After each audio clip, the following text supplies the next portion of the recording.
sort of feeling in the group, mate? Excited? Probably a couple of weeks of stew on it. Yeah, it has. Yeah, it's been exciting. It's different though as well because we played Richmond 2 weeks ago, and you're coming up against them tomorrow night. So it's probably it's a different feeling where you haven't, as a coaching group, we've probably prepped a little bit, but haven't had to delve into too much as we did 2 weeks ago. And you just try and find some small changes that you can make. But the playing group, yeah, I mean they've been really good all year. They've been excited all year, energetic all year, enthusiastic all year, and it's just been a nice reward for them to get to this time of year now. Teams good at learning lessons. What do you think they've picked up from the game? Hopefully little things here and there. You'd hope that Richmond have probably taken some stuff out of the game as well that we were able to do quite well. After half time it was a 1 point game. So it was just the first quarter. We just weren't quite able to adapt to a couple of things they did. And they kicked straight at the other end, and we'll make some small adjustments. Won't be too much because we've still got to go out and focus on what we've done for all year, and it's held us in really good stead all year. But yeah, there'll be some lessons learnt, and we've gone through a little bit, but we've tried to keep the week pretty similar to what we have other weeks. So you're the man responsible for the forwards, mate. Have you had to do much with Charlie over the last 2 weeks? No. There's been enough media about it, hasn't there? So we didn't make too much of it, and it sort of just got, I guess, other people chatting, and we'll make some slight changes, and he's probably gone back and watched a little bit, and he'll probably play it a little bit differently if that matchup happens. So it might not happen at times as well. So we play a system in our forward line that might bring different matchups from time to time, and Richmond play a system that will also bring different matchups from time to time as well. So there'll be some changes made with Charlie and the way he goes about it. But once again, Charlie's a unique player that when he gets going, he's hard to stop. And we're just trying to bring him back to what he does well and when he's going and what it looks like. So, what about the defensive aspects of your forwards and how? I mean, their halfbacks killed you. Yeah, killed you. Yep. Hooley obviously ran off really hard, and Vlosten was probably the one. Yeah.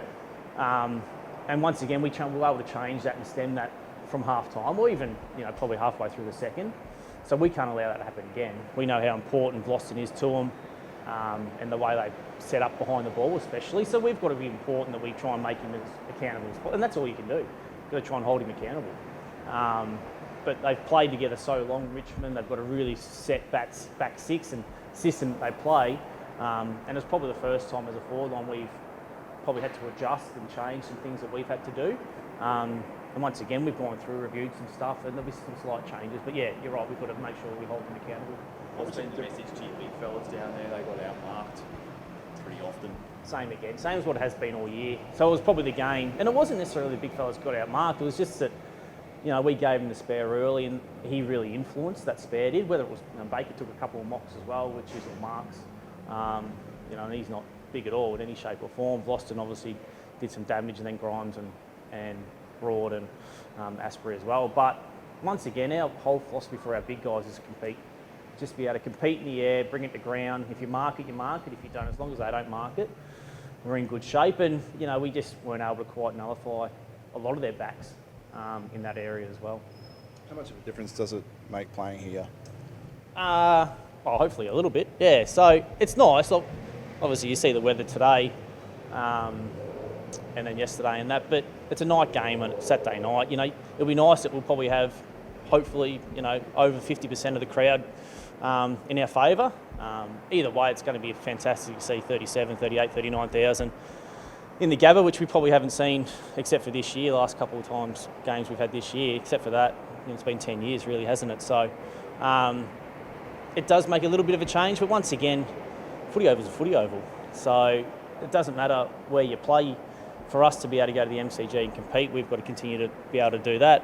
We've been able to travel this year and had really good road wins, and Richmond's no different. When you're up at the pointy end of the ladder, you've been able to travel well anyway. So it's important that we start well and get the crowd into the game early, and probably try and stop their hot start, which is what they'll be trying to do. I think they've been here since like 2017 or something like that. So it's been a while since they've played it. Yeah, I can't remember the last time they were here, from personally that is. But I know it's been a few years.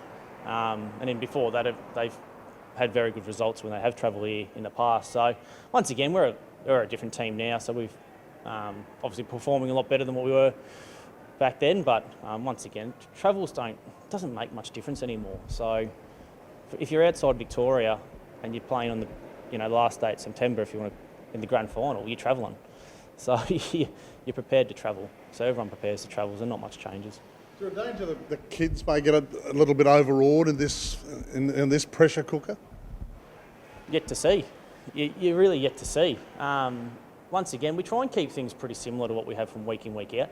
I reckon we've been really fortunate. We played Geelong round 22, Richmond round 23. Geelong here is sell out. Richmond is 70,000 people. So we've had a great lead into finals.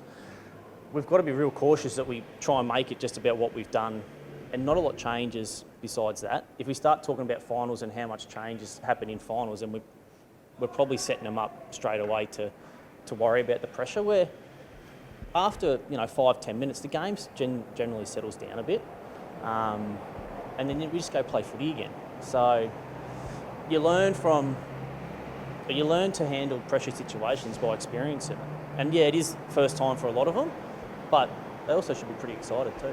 They always feel you are, like you're pretty mellow right now. I'm old, so no, they'll be chilled now. They're all right. I mean, they're out in the sun, having a nice day so far. But once you get towards a game, you'll start thinking about it a bit more. You can't, if you play the game now, you think about it now. You play the game, and mentally you'll be so drained from it already. So it's important that we keep them really relaxed, especially 24. What are we? 36 hours out from the game. So we've got to make sure they're nice and chilled for another 24 hours, really. Jed, I know you're a coach now, but what does all this mean as a past player? You played here in some tough times. I think you may have even actually missed the last final the Lions played in the Gabba through injury. So you are a coach, but as a past player, what does it mean to see all this? It's nice to be able to, except for 1 year when I wasn't here, it's nice to be able to see the turn and the turning circle and how it's all changed over 15 years now. So I think from 04 when we made the grand final to 2 finals in 09 to now,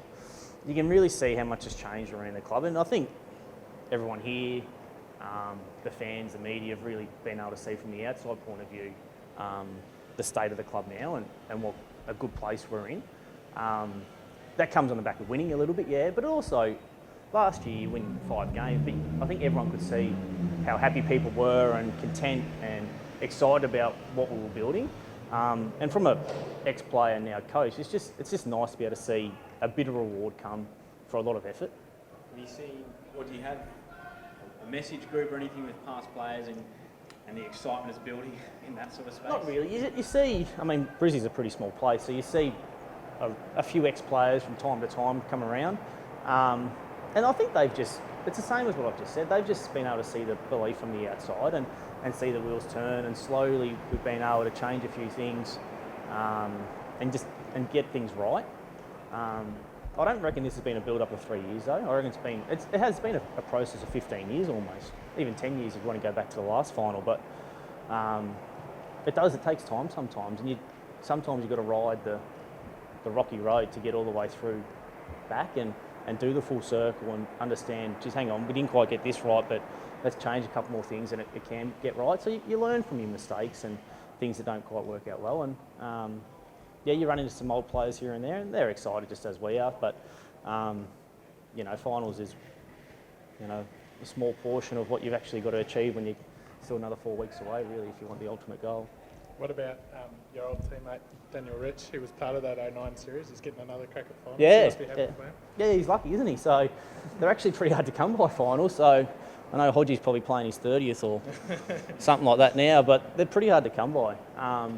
And it has been, it's been a long wait for Richie from his first year now to his 10th year. He's probably nearly his best year of footy to date, isn't it, really? So once again, they're hard to come by, so you've got to cherish the moments that you're in. And you might not be able to get the ultimate goal, but this is what you play footy for. You play footy for the friends you make. You love the game, but to be in these high pressured situations, finals, the crowd's going ballistic, and the opportunity to then hopefully continue on through the final series. Is that a bit of a message to the young guys as well, to just make the most of the fact that they're here now? And Oh, you try and tell them to enjoy it. They'll have a million emotions going through their head, especially when it gets to about 7:30 tomorrow night. So you're just trying to keep them relaxed, and hopefully for a lot of the young guys out there, this is only first of many for them. Hopefully, I think it's been mentioned through media before, we're trying to build this club for sustained success, and hopefully, as I said, it's first of many finals, and in years to come, this is a regular appearance for us.